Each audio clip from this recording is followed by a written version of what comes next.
Our next speaker for this morning's session, Dr. Leanne Norris, completed her PharmD degree at the University of South Carolina College of Pharmacy in Columbia in 2004.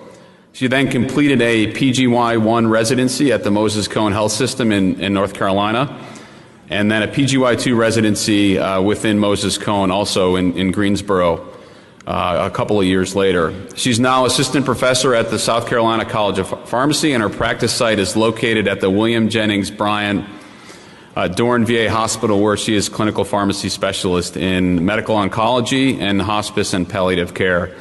She was the 2010 recipient of the Hematology Oncology Pharmacy Association New Practitioner of the Year Award, and her research interests include supportive care, hospice, palliative care issues, and medication safety. Please join me in welcoming Dr. Norris.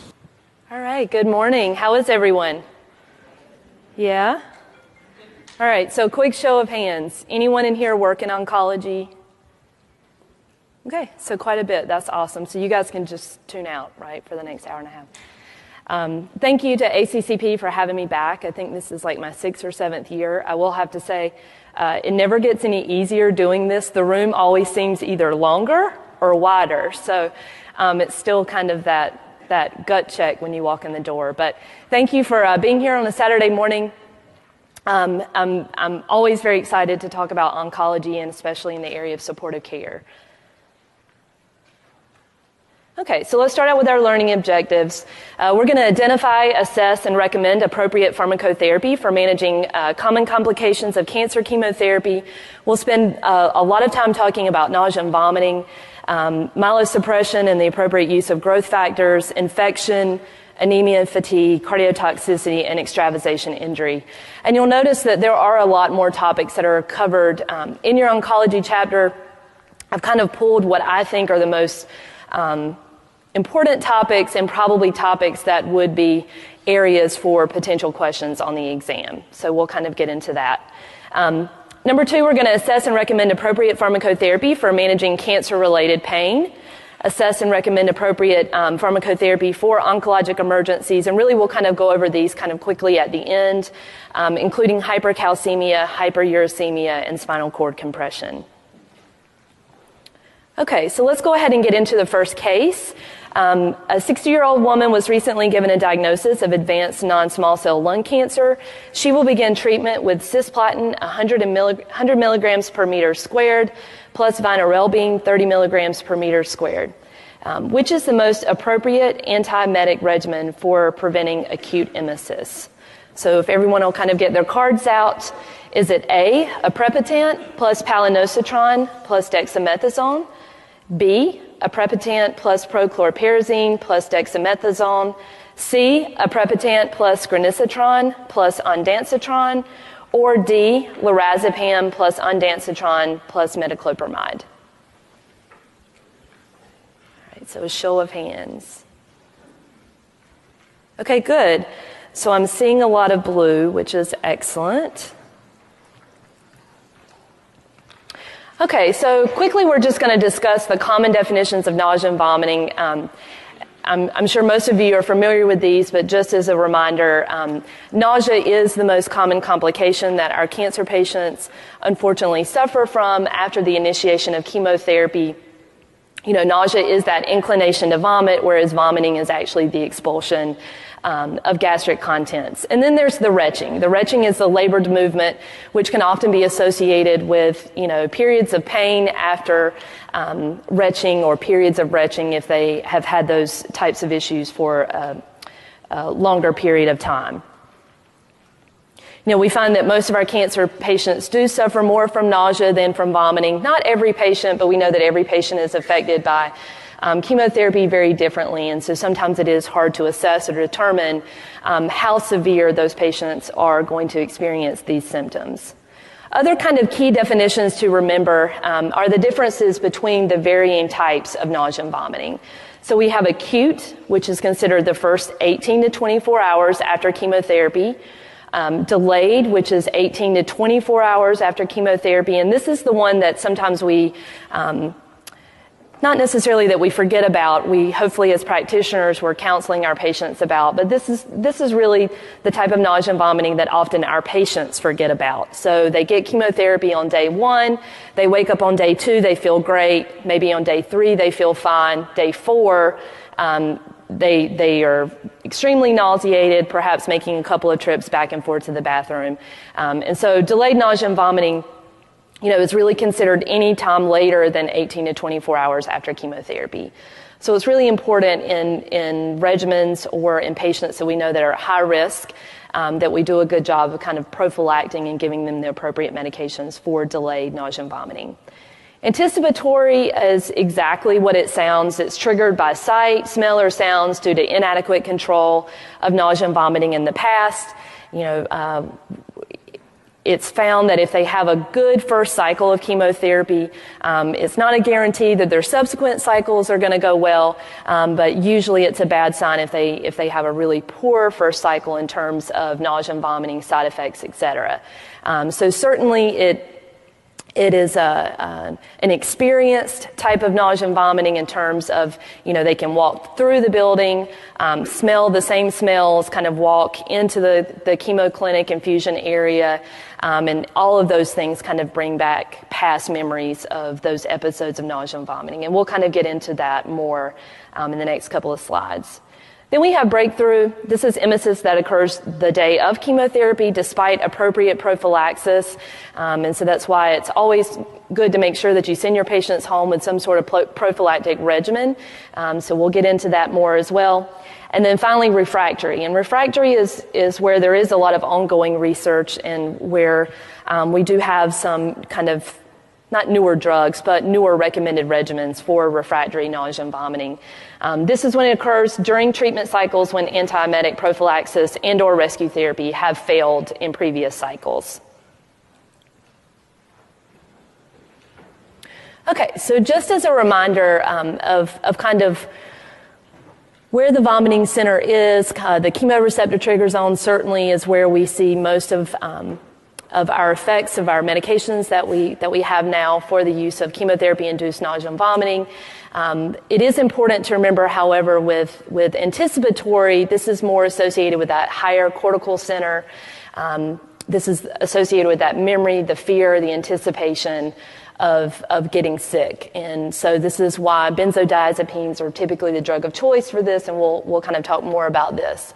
Other things, it's always important to kind of rule out other issues. So certainly if a patient is experiencing nausea and vomiting, but perhaps they've recently undergone surgery, perhaps a bowel obstruction or something like that is suspected, then we would perhaps think to use different types of nausea and vomiting medications for those types of symptoms. So I think this pathway is really good just to help you kind of remember and think about where the various types of nausea and vomiting may be initiated from, and then also where the various agents kind of have their action and their effects. Okay, so in addition to, and we kind of assess whether or not someone is going to get nausea and vomiting after chemotherapy in kind of 2 to 3 different steps.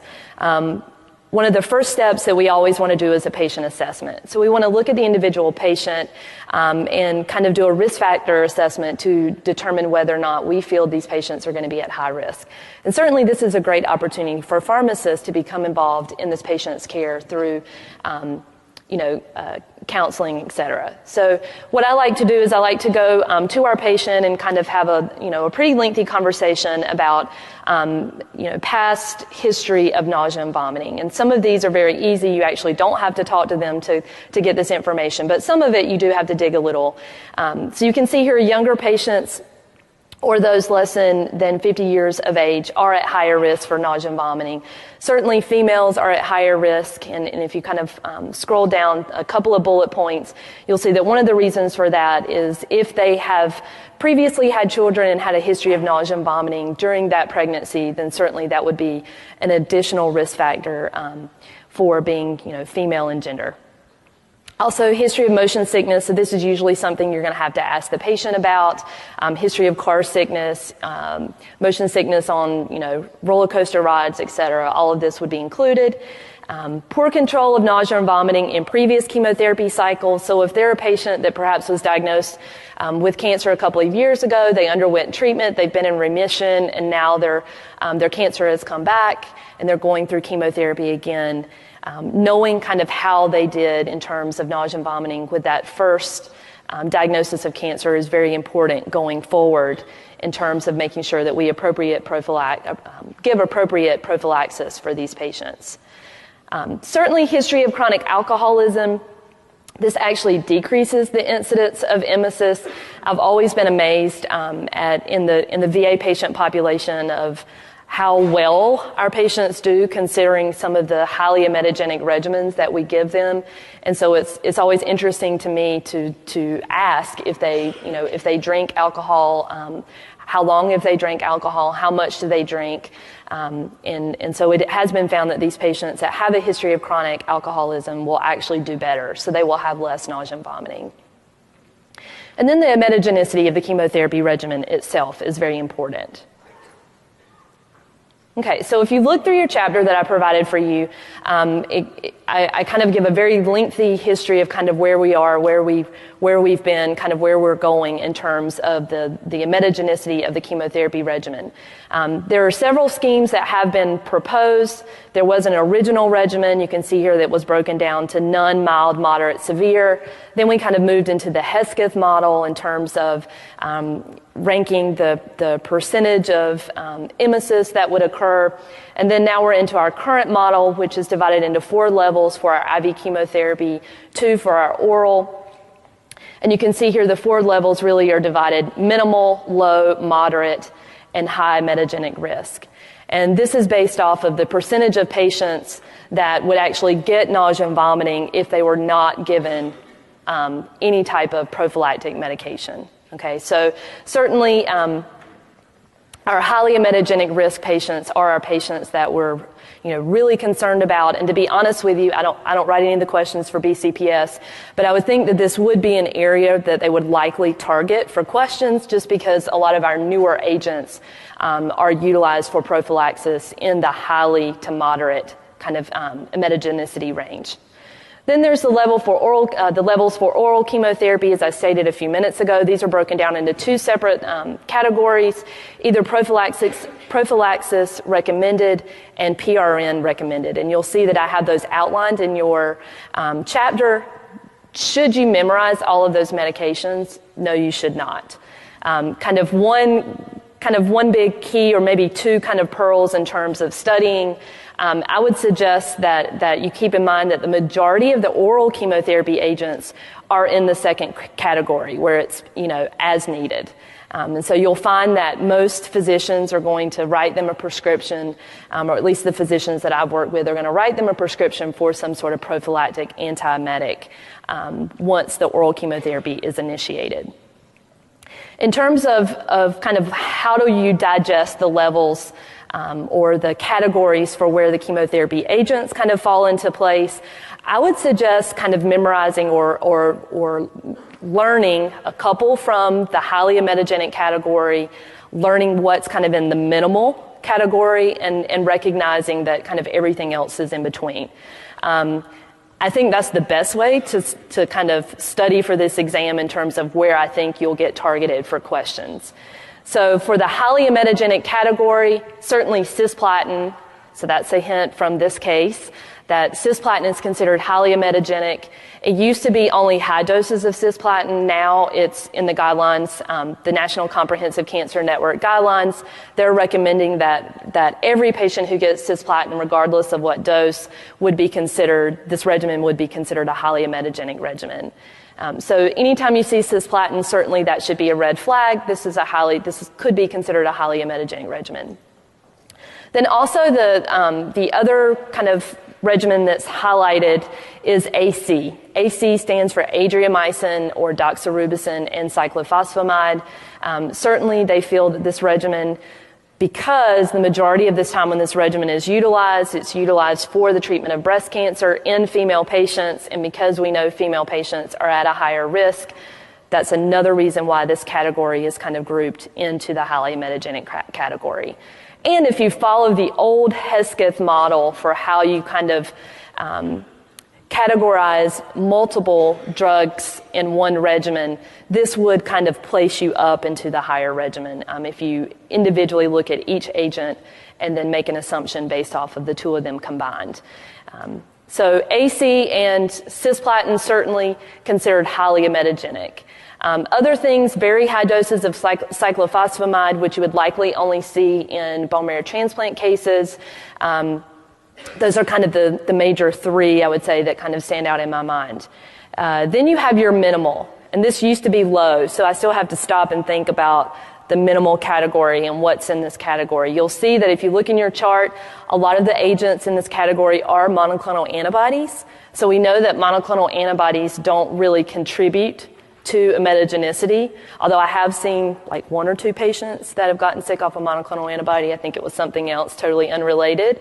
But anytime you see a monoclonal antibody either used by itself or added to a regimen, it's important to recognize that adding that to a regimen or when it's used in as a single agent does not contribute to nausea and vomiting. Okay, so there's a couple of those in there: cetuximab, bevacizumab, et cetera, rituximab. All of those would be considered minimal risk. Then you have your Vs. So vinblastine, vincristine, vinorelbine, all of those agents are considered minimal. Okay, and so then you have your other agents that would kind of be in the middle, your taxanes, oxaliplatin, carboplatin. Those are kind of considered in the moderate. And so that's kind of how I would recommend that you go about looking at these agents and kind of where they fall. Again, I don't think if they're going to ask you a question about nausea and vomiting, I don't think they're going to be very tricky. They're going to ask you a question that's kind of clearly defined in the guidelines, so either highly or moderate emetogenicity or very low. And that, again, that's just my personal opinion.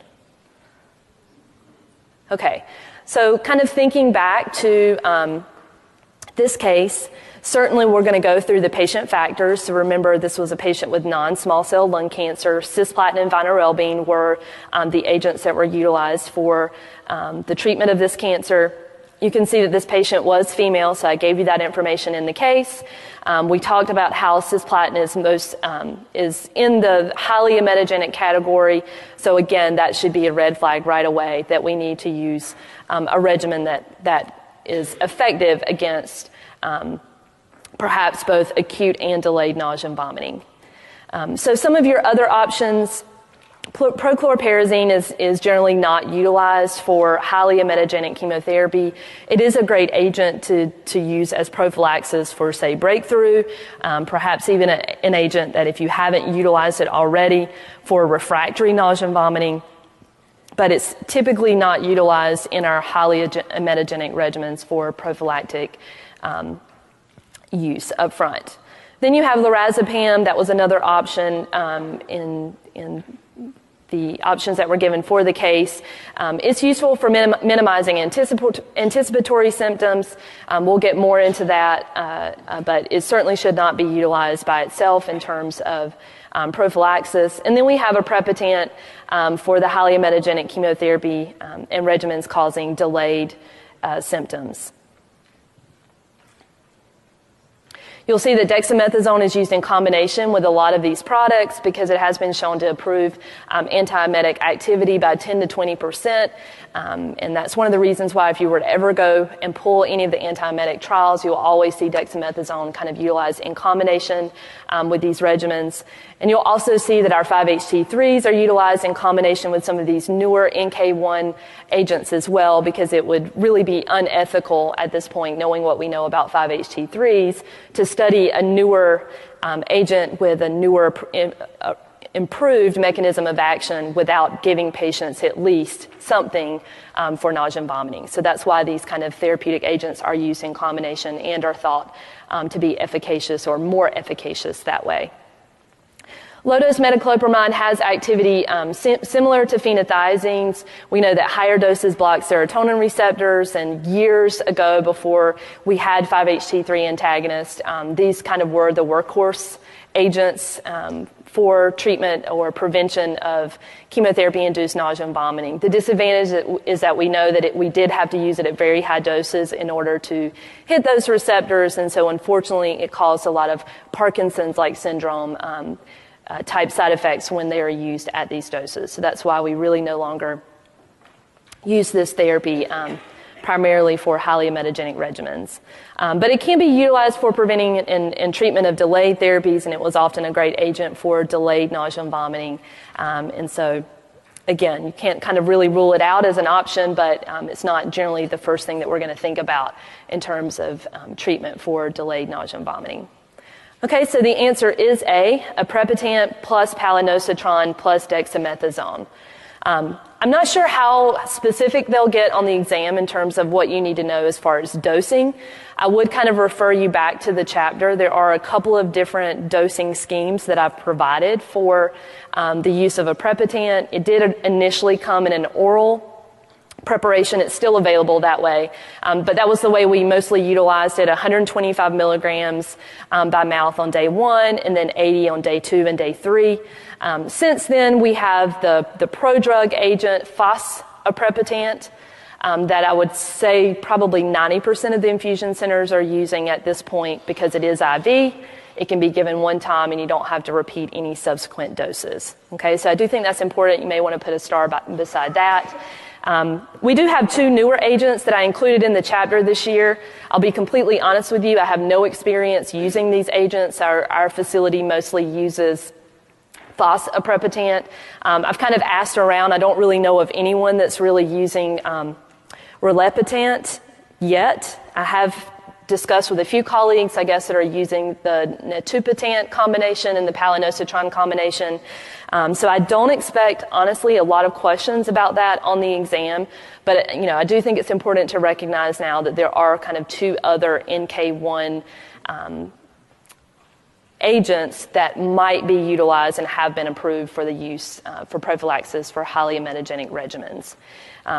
It appears to be a class effect in terms of side effects. One of the things I always like to kind of make sure I tell patients about is hiccups. So in NK1 antagonists, patients will often experience hiccups. I think clinically it's more common than it's actually noted in the package insert. I would say that more than 75% of the patients that we treat with aprepitant get hiccups. So it is something important for them to know. It can affect quality of life, obviously, and so kind of making sure that you counsel them about the potential of this occurring and recognizing that they may need some additional medications, unfortunately, to assist with those hiccups is always an important education moment. And then the only other thing I wanted to make sure I commented on in terms of this case was just recognizing that palonosetron was used here in this case as kind of like the preferred 5-HT3 antagonist. I would have to say that I think that would vary if you depending on what institution you work at in terms of what 5-HT3 is used. Palonosetron is a little different than the other 5-HT3s in that it has acute and delayed effects. So it has been shown to combat nausea and vomiting, within the first 24 hours and then post 24 hours as well. It is it is a lot more expensive than your traditional 5-HT3, especially in the world of generic Zofran. And so if your facility is not using this, cost is probably one of the major reasons why. Okay, so if you look in the chart in terms of what the guidelines say for recommendations for nausea and vomiting, absolutely you want to use an NK1, a 5-HT3, and a steroid for highly emetogenic regimens. Okay, and we talked about kind of the key things, risk factors, drugs that are utilized. The option can be for moderate emetogenic regimens. It's kind of left up to the physician's discretion in terms of whether or not you want to use an NK1 regimen. Okay, so it's not mandatory must do, but it is an option certainly. And so those are kind of where you'll see these NK1 regimens utilized, either highly or moderate anti-emetogenic regimens. Okay, so moving on to patient case number 2, which is the most appropriate regimen for anticipatory nausea and vomiting, and certainly this is kind of building off the first case. So if we know that we're putting them on an aprepitant plus a 5-HT3 steroid kind of base regimen, then what would we add on to assist with anticipatory? So is it A, aprepitant plus dexamethasone, B, aprepitant plus metoclopramide, C, ondansetron plus dexamethasone, and D, aprepitant plus ondansetron plus dexamethasone plus orazepam? And I think I've kind of given you this answer multiple times. Yes, I think I need to make this question a little harder next year. Okay, so one of the interesting things I think about the treatment of chemotherapy-induced nausea and vomiting certainly is anticipatory nausea and vomiting.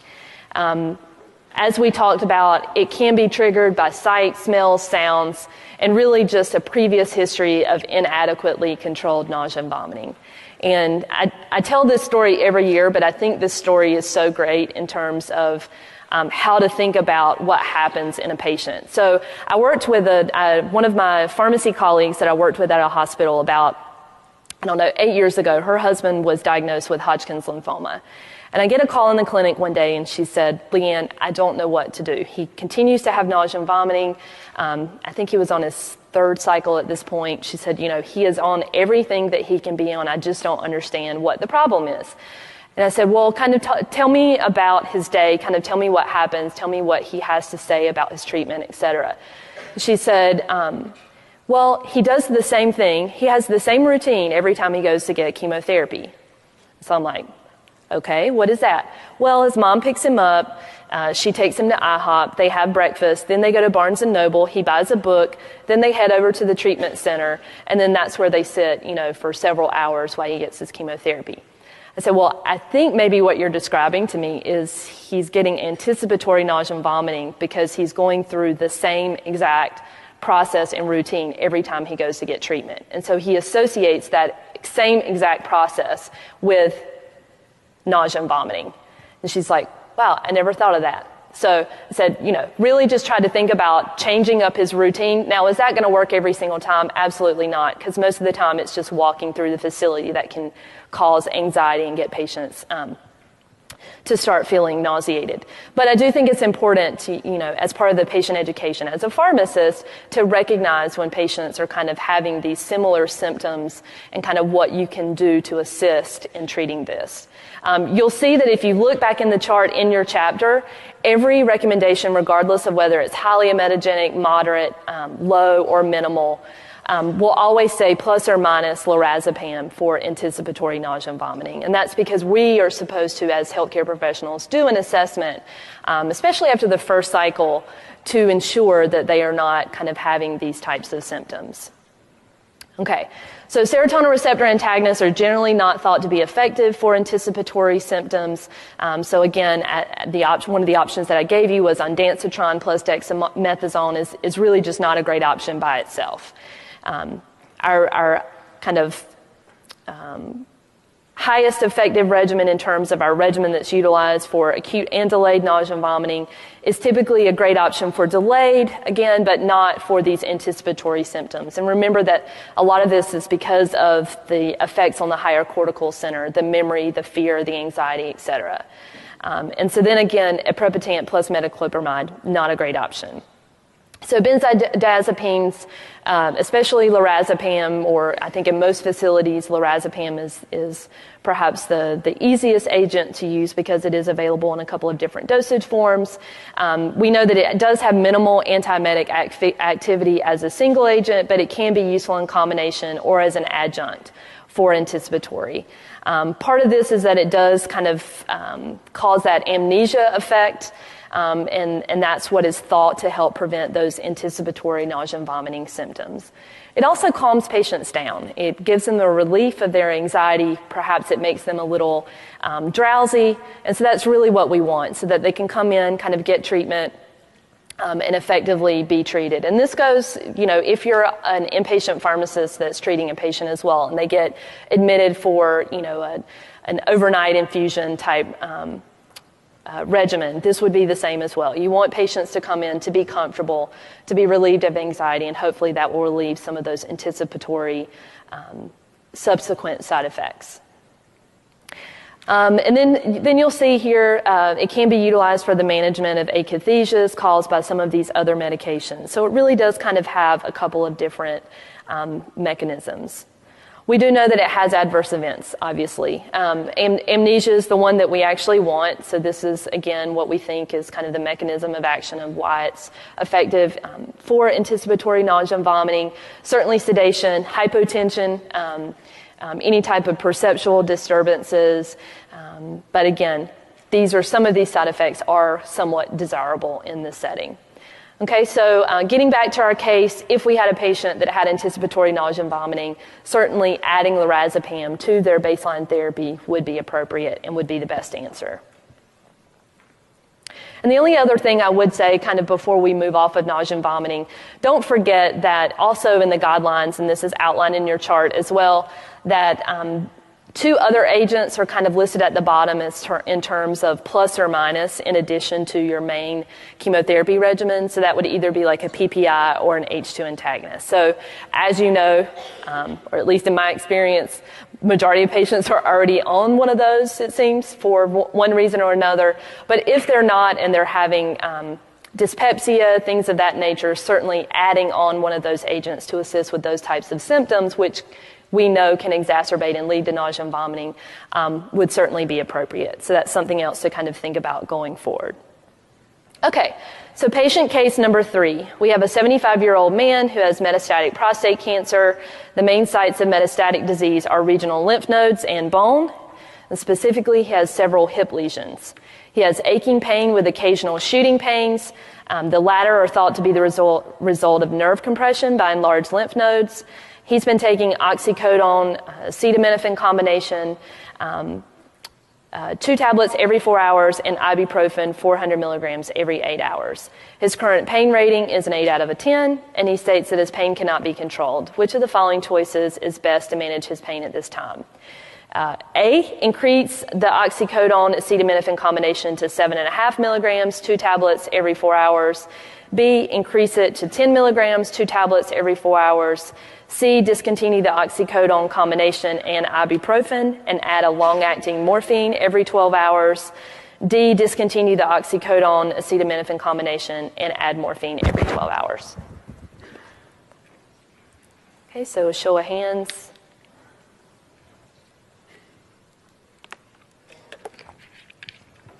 Okay, good. So there's actually a little bit of a mixed response, which I usually expect. Okay, so just looking back at the patient case specifics that I've given you, certainly severity of pain is what we're looking at here in terms of selecting the most appropriate agent. We have been told that this patient has a pain of 8 on a scale of 0 to 10, and so we would consider that more severe. We certainly want to make sure that we're selecting a drug and a dose to match the severity of the pain. So if this patient has a less severe pain, then perhaps we would have a different plan for this patient. The other big thing that we always like to think about, specifically in treatment of pain in cancer patients, is the combination products. We know that according to the World Health Organization, it is part of the step process in terms of going from mild to moderate pain management. However, at times when you have patients who have advanced disease, metastatic disease, multiple metastatic areas, that combination products may not be the most appropriate regimen because you are limited in your ability to titrate the medication based off of that acetaminophen product. So I think it's always important to kind of remember that even though, acetaminophen and the opioid combination we know are more efficacious used together, we are often limited by being able to titrate with those products. So I find myself, if they go from kind of moderate pain to more severe pain, I personally find myself wanting to move away from those combination products to prevent any additional toxicity from acetaminophen. Because even though we're counseling patients about not taking any additional acetaminophen over the counter, or if it's an NSAID product, NSAIDs over the counter, we can't kind of ensure that that's not going to happen. Okay, so for persistent severe pain, agents with a long duration of action are more convenient, and certainly there is evidence that shows that NSAIDs may be useful for bone pain. So specifically in this case, patient with metastatic prostate cancer, we know that the primary site of metastases is bone, and often these patients have a lot of bone pain. And so NSAIDs are thought to be a great agent to utilize, as you all know, for bone pain.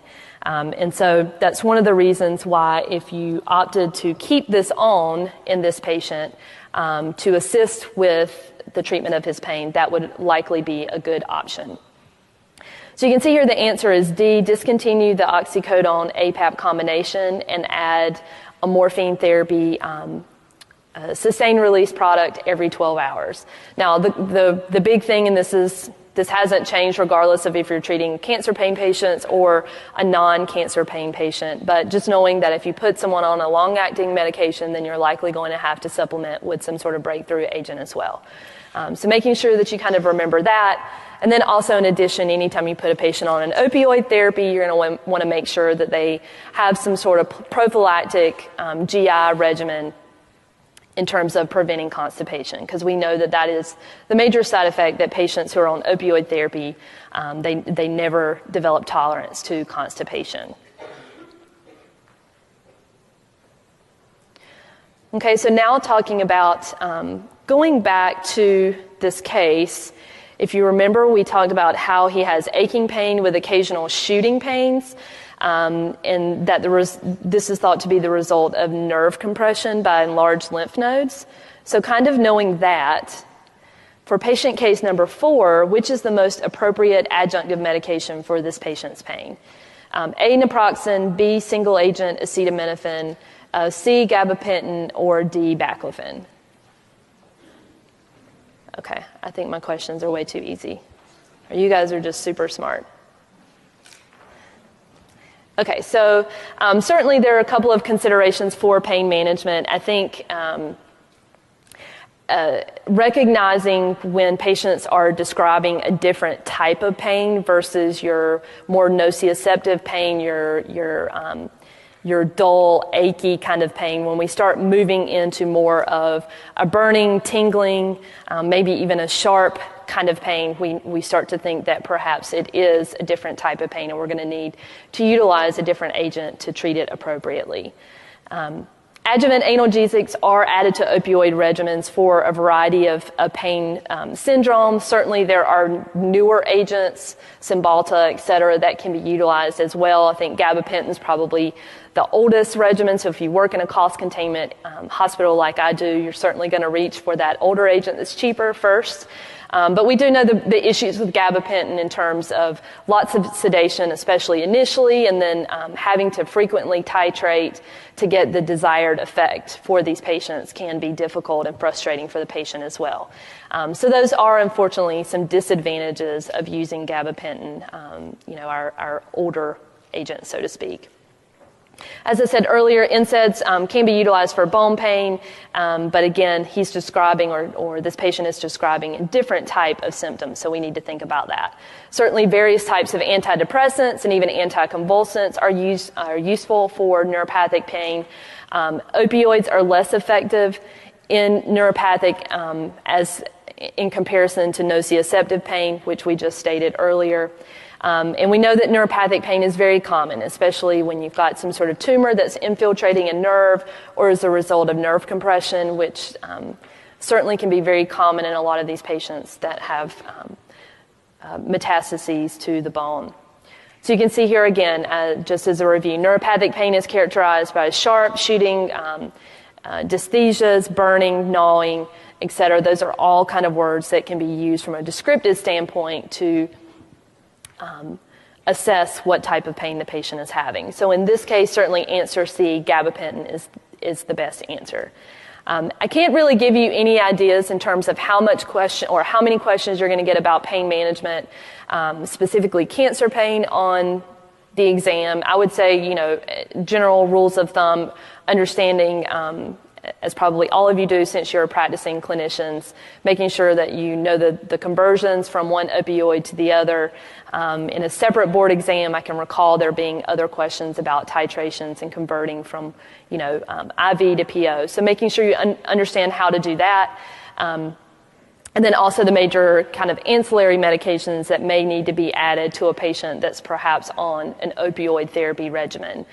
So like your GI agents, maybe an antihistamine for itching, maybe something for nausea and vomiting for a patient that's perhaps a little opioid naive, so to speak.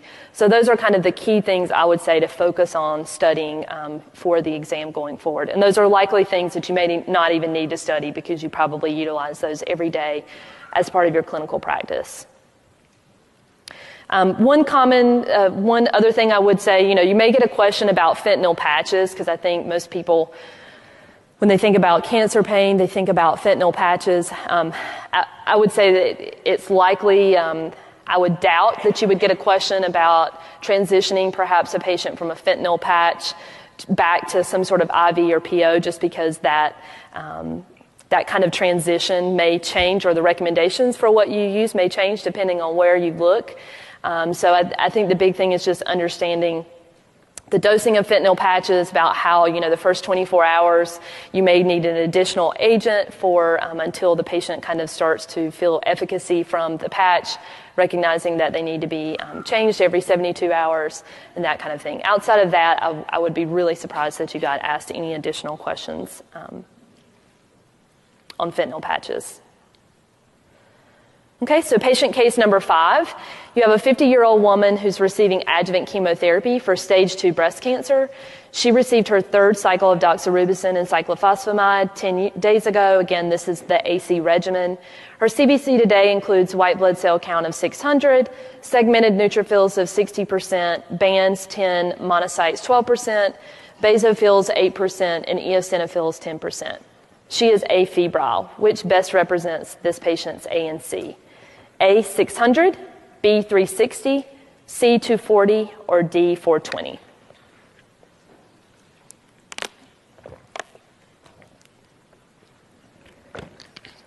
All right, some are quicker with the calculations than others. That's okay. Okay, so I'm seeing a lot of Ds.